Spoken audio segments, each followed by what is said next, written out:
Assalamualaikum warahmatullahi wabarakatuh. Nama saya Dea Zahra Nurfitrah, program studi Ilmu Al-Quran dan Tafsir. Pada kesempatan kali ini, saya akan membawakan sebuah materi yang berjudul Ulum Al-Quran dalam kajian ontologi, epistemologi, dan aksiologi. Sebelum kita masuk kepada pembahasan yang inti, kita masuk kepada pendahuluan terlebih dahulu. Kajian tentang Al-Quran menempati posisi sentral dalam studi-studi keislaman. Al-Quran di samping berfungsi sebagai huda petunjuk, juga berfungsi sebagai furqan, pembeda. Ia menjadi tolak ukur dan pembeda antara kebenaran dan kebatilan. Dalam memahami Al-Quran, diperlukan beberapa pendekatan keilmuan. Salah satunya adalah ulum Al-Quran yang memiliki sub-sub bidang kajian guna memahami Al-Quran. Untuk mempelajari Al-Quran secara menyeluruh, kaum muslimin harus mengetahui ruang lingkup pembahasan ulum Al-Quran, serta metode yang digunakan para ulama dalam memperoleh ilmu-ilmu tersebut. Dapat ditelaah berdasarkan ilmu pengetahuan yang bertumpu pada 3 cabang filsafat, yaitu ontologi, epistemologi, dan aksiologi. Hasil kajian pada masalah ini tentunya akan semakin mempertebal keimanan seorang muslim terhadap Al-Quran sebagai kitab sucinya dan dapat dijadikan landasan pokok dalam pengembangan ilmu-ilmu lainnya. Al-Quran adalah kalam Allah yang diturunkan kepada Nabi Muhammad SAW lewat perantara malaikat Jibril. Al-Quran merupakan sumber ilmu bagi kaum muslimin yang merupakan dasar-dasar hukum yang mencakup segala hal, baik akidah, ibadah, akhlak, muamalah, dan sebagainya. Adapun salah satu hadis riwayat Muslim yang artinya, dan kami turunkan kitab Al-Quran kepadamu untuk menjelaskan segala sesuatu sebagai petunjuk, serta rahmat dan kabar gembira bagi orang-orang yang berserah diri. Hadis riwayat Muslim. Mempelajari isi Al-Quran akan menambah perbendaharaan baru, memperluas pandangan dan pengetahuan, meningkatkan perspektif baru, dan selalu menemui hal-hal yang selalu baru. Lebih jauh lagi, kita akan lebih yakin akan keunikan isinya yang menunjukkan maha besarnya Allah sebagai penciptanya. Yang artinya, dan sesungguhnya kami telah mendatangkan sebuah kitab Al-Quran kepada mereka yang kami jelaskan atas dasar pengetahuan sebagai petunjuk dan rahmat bagi orang-orang yang beriman. Nah, mengingat Al-Quran itu sebagai pedoman hidup bagi manusia, oleh karena itu harus dipelajari dan dikaji secara mendalam. Untuk dapat mengetahui isi kandungan Al-Quran, diperlukan sebuah ilmu yang mempelajari tentang Al-Quran secara detail, yaitu ulum Al-Quran. Nah, pembahasan mengenai ulum Al-Quran ini insya Allah akan dibahas pada kesempatan kali ini. Selanjutnya kita masuk kepada pembahasan yang inti. Yang pertama, ulum Al-Quran dalam perspektif ontologi, epistemologi, dan aksiologi. Nah, ada 3 prasyarat utama bangunan sebuah ilmu. Yang pertama, apa sih hakikat ilmu itu sesungguhnya? Atau apa yang ingin kita ketahui terhadap ilmu tersebut? Kemudian yang kedua, bagaimana cara mendapatkan pengetahuan tersebut? Dan yang ketiga, apa fungsi pengetahuan tersebut bagi manusia? Nah, pertanyaan-pertanyaan yang tadi terkait dengan hal pertama yang tadi itu berkenaan dengan landasan ontologis. Kemudian pertanyaan kedua itu berkenaan dengan landasan epistemologi. Dan pertanyaan yang ketiga itu berkaitan dengan landasan aksiologis. Ulum Al-Quran juga memiliki struktur keilmuan seperti di atas, yaitu apa yang ingin kita ketahui dari ulum Al-Quran. Hal ini menjadi basis ontologis ulum Al-Quran. Kemudian, bagaimana cara mendapatkan ulum Al-Quran menjadi basis epistemologis ulum Al-Quran. Kemudian yang ketiga, apa manfaat dari ulum Al-Quran? Nah, ini menjadi basis aksiologis ulum Al-Quran. Langsung kepada ontologi ulum Al-Quran. Dalam sudut pandang ontologi, yaitu apa yang dipelajari oleh ulum Al-Quran dengan menganalisa pengertian ulum Al-Quran baik secara etimologi maupun terminologi, maka tergambarlah objek yang akan menjadi kajiannya. Kata ulum Al-Quran berasal dari bahasa Arab, terdiri dari kata ulum dan Al-Quran. Kata ulum merupakan bentuk jamak dari ilmu yang secara etimologis berarti ilmu-ilmu. Menurut Mana Al-Qotton, ulum merupakan bentuk jamak dari ilmu yang berarti al-fahmu wa al-idrok, berarti faham dan menguasai. Kemudian arti kata ini berubah menjadi permasalahan yang beraneka ragam yang disusun secara ilmiah. Nah, Al-Quran secara etimologis diambil dari kata qoro'a yaqro'u Qur'anan, sewajan dengan kata fa'lanun, berarti bacaan.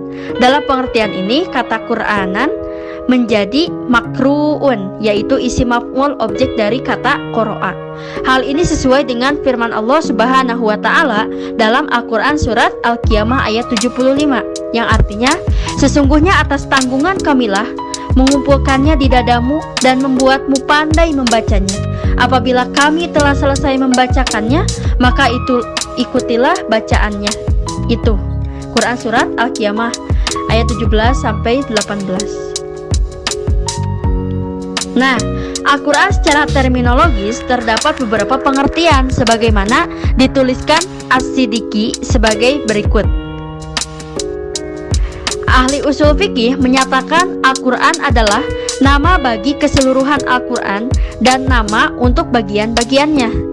Kemudian yang kedua, ahli ilmu kalam menyatakan Al-Quran adalah kalimat-kalimat goib yang azali sejak dari awal Al-Fatihah sampai akhir An-Nas, yaitu lafaz-lafaz yang terlepas dari sifat kebendaan, baik secara dirasakan, dihayalkan, ataupun lain-lainnya yang tersusun pada sifat Allah yang qadim. Kemudian yang ketiga, Imam As-Suyuti dalam kitab Al-Itnan, Al-Quran adalah kalamullah yang diturunkan kepada Muhammad, tidak dapat ditandingi oleh yang menantangnya, walaupun sekedar satu ayat saja, dan merupakan ibadah bagi yang membacanya. Kemudian yang keempat, menurut Imam Asy-Syaukani dalam Al-Irsyad, Al-Quran adalah kalamullah yang diturunkan kepada Muhammad yang ditilawahkannya dengan lisan lagi mutawatir penukilannya. Nah, dengan melihat beberapa pengertian tentang Al-Quran, dapat disimpulkan bahwa Al-Quran itu adalah kalam atau firman Allah yang diturunkan kepada Muhammad SAW, yang membacanya merupakan ibadah. Hal ini dengan dasar Al-Quran merupakan informasi yang langsung dari Allah dan diberikan kepada Nabi Muhammad SAW. Wahyu Allah yang diberikan kepada selain dia tidak disebut Al-Quran. Seperti kepada Nabi Musa disebut kitab Taurat, membacanya merupakan ibadah sebagai pembeda antara Al-Quran dengan Al-Hadis. Karena hadis keluar dari Nabi, tetapi membacanya tidak termasuk ibadah. Wallahu a'lam bishawab. Sedangkan pengertian ulum Al-Quran dapat dikaji dari berbagai sumber. Yang pertama, menurut Mana Al-Qotton, al-ilmul ladzi yatanawalul abhathu al-muta'allaqatu bil Qur'ani min haitsu asbabi wa jam'ul Qur'ani wa tartibihi wa ma'rifatul maki wal madani wa nasih wal mansuh wal mahkum wal mutasyabbih ila ghairi dzalika mimma lahu silatu bil Qur'an. Ilmu yang mencakup pembahasan-pembahasan yang berkaitan dengan Al-Quran dari sisi informasi tentang asbab an-nuzulnya, kodifikasi dan tertib penulisan Al-Quran, ayat-ayat yang diturunkan di Mekah dan ayat-ayat yang diturunkan di Madinah, dan hal-hal yang berkaitan dengan Al-Quran.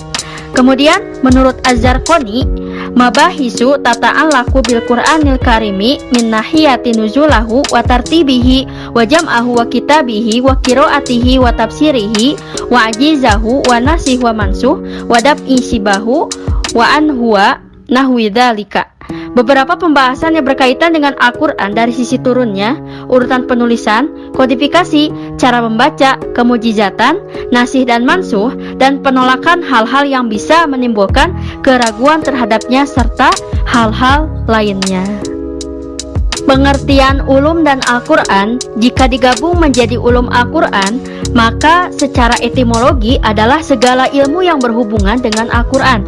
Dengan pengertian ulum Al-Quran secara etimologi, maka akan tercakup di dalamnya berbagai disiplin ilmu yang berhubungan dengan Al-Quran, seperti ilmu tafsir Al-Quran, ilmu qiraat, ilmu razm Al-Quran, ilmu ijaz Al-Quran, ilmu asbab an-nuzul, ilmu nasih wal mansuh, ilmu irob Al-Quran, ilmu gharib Al-Quran, ulum ad-din, ilmu lughah, dan lain-lain.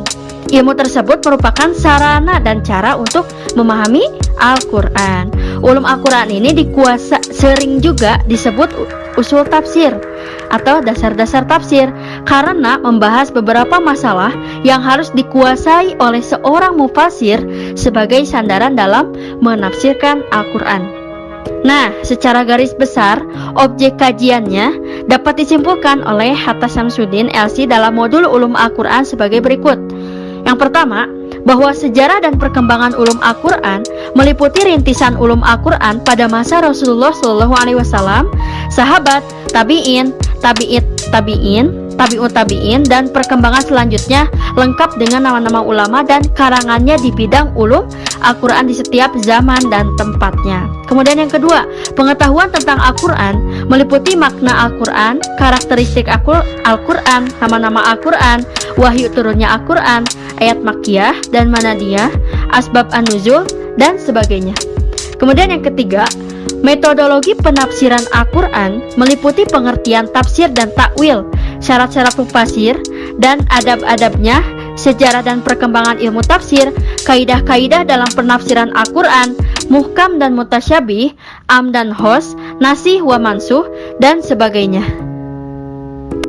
Nah, dengan demikian, kajian ulum Al-Quran adalah segala ilmu yang erat kaitannya dengan intisari ajaran Al-Quran, baik dari segi penulisan, cara membaca, menafsirkan, asbab an-nuzul, nasih wal mansuh, kemujizatan, maupun ilmu-ilmu sebagai sanggahan terhadap serangan atau yang melemahkan kemurnian Al-Quran, baik ditinjau dari aspek keberadaannya sebagai Al-Quran maupun aspek pemahaman kandungannya sebagai pedoman dan petunjuk bagi manusia, atau berkaitan dengan ilmu-ilmu yang berhubungan dengan aspek keperluan membahas Al-Quran.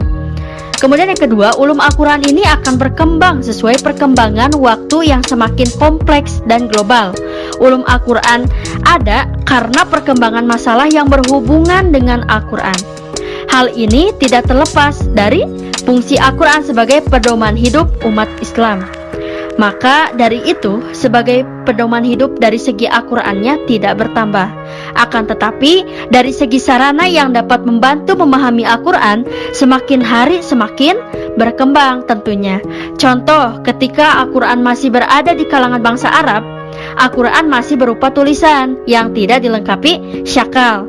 Padahal syakal ini sangat dibutuhkan gitu ya bagi kalangan non-Arab untuk membantu cara membaca, memahami Al-Quran supaya tidak keliru. Kemudian kita masuk kepada pembahasan yang kedua, yaitu epistemologi ulum Al-Quran.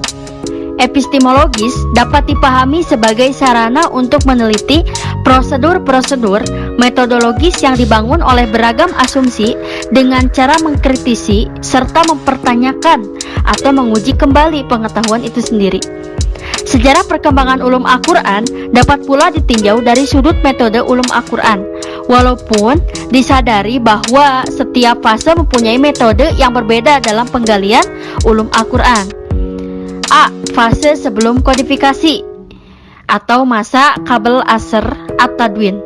Nah, pada fase sebelum kodifikasi ini, ulum Al-Quran sudah terasa semenjak Nabi Muhammad SAW masih ada. Setiap Rasulullah SAW selesai menerima wahyu ayat Al-Quran, beliau menyampaikan wahyu itu kepada para sahabatnya.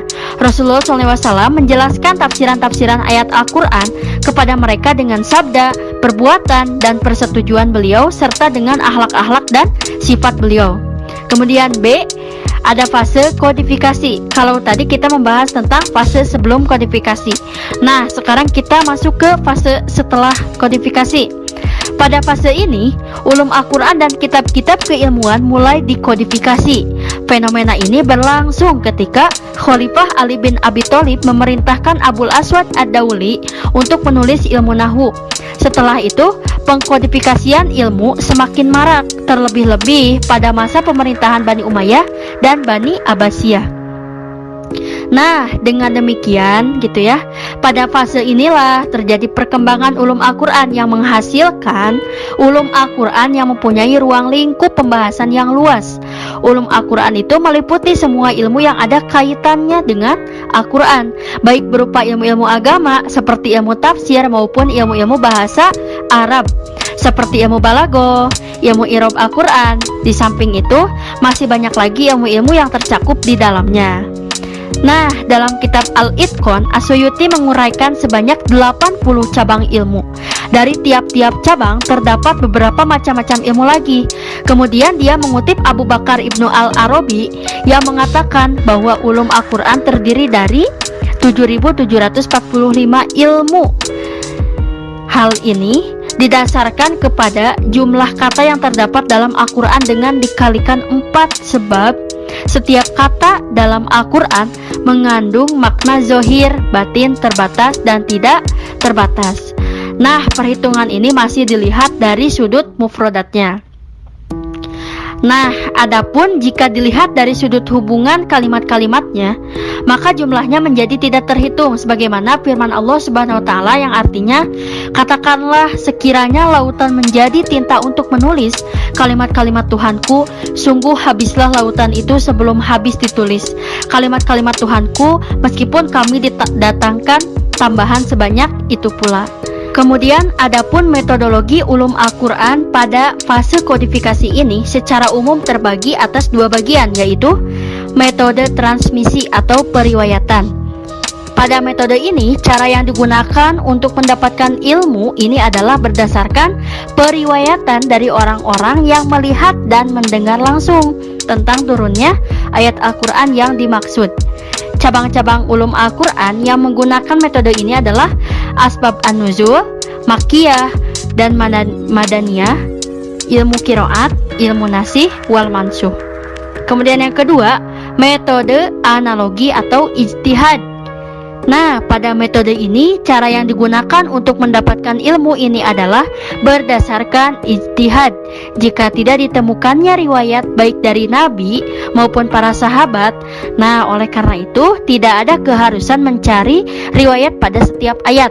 Hal ini disebabkan Al-Quran diturunkan secara berangsur-angsur mengikuti berbagai kejadian yang ada, sehingga seorang mufasir terkadang tidak menemukan sebab, pengertian, dan keterkaitan antara ayat yang satu dengan yang lainnya. Cabang-cabang ulum Al-Quran yang menggunakan metode ini adalah asbab an-nuzul, munasabah, makiyah, dan madaniyah, ilmu nasih wal mansuh, dan ilmu i'jazul Quran.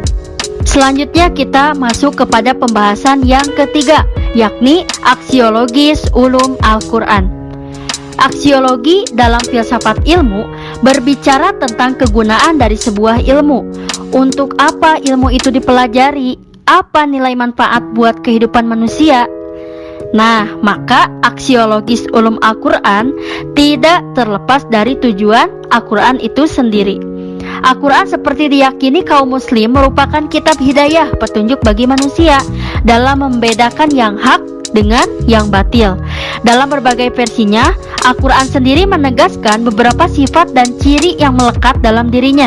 Di antaranya bersifat transformatif, yaitu membawa misi perubahan untuk mengeluarkan manusia dari kegelapan-kegelapan atau zulumat di bidang akidah, hukum, politik, ekonomi, sosial, budaya, dan lain-lain kepada sebuah cahaya an-nur, petunjuk ilahi untuk menciptakan kebahagiaan dan kesentosaan hidup manusia, dunia, dan akhirat. Dari prinsip yang diyakini kaum muslim, inilah usaha-usaha manusia muslim dikerahkan untuk menggali format-format petunjuk yang dijanjikan bakal mendatangkan kebahagiaan bagi manusia. Dalam upaya penggalian prinsip dan nilai-nilai Qur'ani yang berdimensi keilahian dan kemanusiaan, itulah ulum Al-Quran dihasilkan. Sementara tujuan pokok Al-Quran seperti dipaparkan oleh Profesor Quraisy Shihab adalah yang pertama, petunjuk akidah dan kepercayaan yang harus dianut oleh manusia yang tersimpul dalam keimanan dan keesaan Tuhan dan kepercayaan akan kepastian adanya hari pembalasan. Kemudian yang kedua, menurut beliau petunjuk mengenai akhlak yang murni dengan jalan menerangkan norma-norma keagamaan dan susila yang harus diikuti oleh manusia dalam kehidupannya secara individual atau kolektif. Kemudian yang ketiga, petunjuk mengenai syariat dan hukum dengan jalan menerangkan dasar-dasar hukum yang harus diikuti oleh manusia dalam hubungannya dengan Tuhan dan sesamanya. Nah, merujuk pada pengertian di atas, maka disiplin ulum Al-Quran memiliki urgensi, yaitu untuk mengetahui isi kandungan Al-Quran dengan memahami berbagai petunjuk dan informasi yang ada di dalamnya. Melaksanakan ajaran Islam tidaklah akan berhasil kecuali dengan memahami dan menghayati Al-Quran terlebih dahulu, serta berpedoman atas nasihat dan petunjuk yang tercakup di dalamnya. Untuk itulah diperlukan ulum Al-Quran yang merupakan kunci pemahaman kita terhadap Al-Quran. Seseorang yang membaca Al-Quran seharusnya mempelajari aturan-aturan tentang hukum-hukum Al-Quran, sehingga dapat memahami kehendak Allah Subhanahu wa Ta'ala dan apa yang menjadi kewajiban bagi dirinya. Maka dengan cara itu niscaya pembaca akan mengetahui manfaat dari bacaannya dan dapat mengamalkannya apa yang telah dibaca. Sehingga dapatlah dikatakan bahwa tujuan mempelajari ulum Al-Quran ini adalah antara lain sebagai berikut. Yang pertama, memperoleh keahlian dalam mengistinbat hukum syara baik mengenai keyakinan atau i'tikad, amalan, budi pekerti maupun lainnya. Kemudian yang kedua, memudahkan umat Islam dalam membaca, memahami kandungan Al-Quran. Kemudian yang ketiga, mengurangi perbedaan pemahaman-pemahaman yang prinsipil. Kemudian yang keempat, menggali kandungan yang terdapat dalam Al-Quran. Yang kelima, menguatkan keimanan dan solidaritas terhadap ajaran Al-Quran. Yang keenam, menjelaskan kelebihan-kelebihan Al-Quran sebagai wahyu Allah bila dibandingkan dengan kitab suci lainnya. Kemudian yang terakhir, mempersenjatai diri dari serangan yang melemahkan Al-Quran dari waktu ke waktu. Oke teman-teman, alhamdulillah kita sudah masuk kepada kesimpulan. Adapun kesimpulannya, yaitu bahwa kajian ulum Al-Quran dapat kita pahami bahwa kajian ulum Al-Quran itu adalah segala ilmu yang erat kaitannya dengan intisari ajaran Al-Quran, baik dari segi penulisan, cara membaca, menafsirkan, asbab an-nuzul, nasih wal mansuh, kemukjizatan maupun ilmu-ilmu sebagai sanggahan terhadap serangan atau yang melemahkan kemurnian Al-Quran, baik ditinjau dari aspek keberadaannya sebagai Al-Quran maupun aspek pemahaman kandungannya sebagai pedoman dan petunjuk bagi manusia atau berkaitan dengan ilmu-ilmu yang berhubungan dengan aspek keperluan yang membahas seputar Al-Quran. Kemudian tujuan dapat kita pahami bersama bahwa tujuan mempelajari ulum Al-Quran ini yaitu untuk mengetahui kandungan yang terdapat di dalam Al-Quran, sehingga informasinya dapat dijadikan pedoman dalam kehidupan sehari-hari untuk mencapai kesejahteraan hidup di dunia dan di akhirat. Wallahu a'lam bishawab. Alhamdulillah ala kulli hal. Sekian pemaparan pembahasan materi dari saya. Semoga bermanfaat dan dapat difahami. Semoga Allah memberikan kepahaman ilmu apa yang telah kita dapatkan. Saya mendengar salah satu nasihat atau kata-kata dari Ustadz Adi Hidayat. Beliau menyampaikan bahwa karena sejatinya ilmu itu adalah bukan sebanyak apa yang kita cari dan dapatkan, tapi ilmu itu sejauh mana dan seberapa banyak ilmu yang sudah kita fahami. Wallahu a'lam bishawab. Saya Dea Zahra Nur Fitrah pamit undur diri. Aku qauli hadza wa astaghfirullah li wa lakum. Wassalamualaikum warahmatullahi wabarakatuh.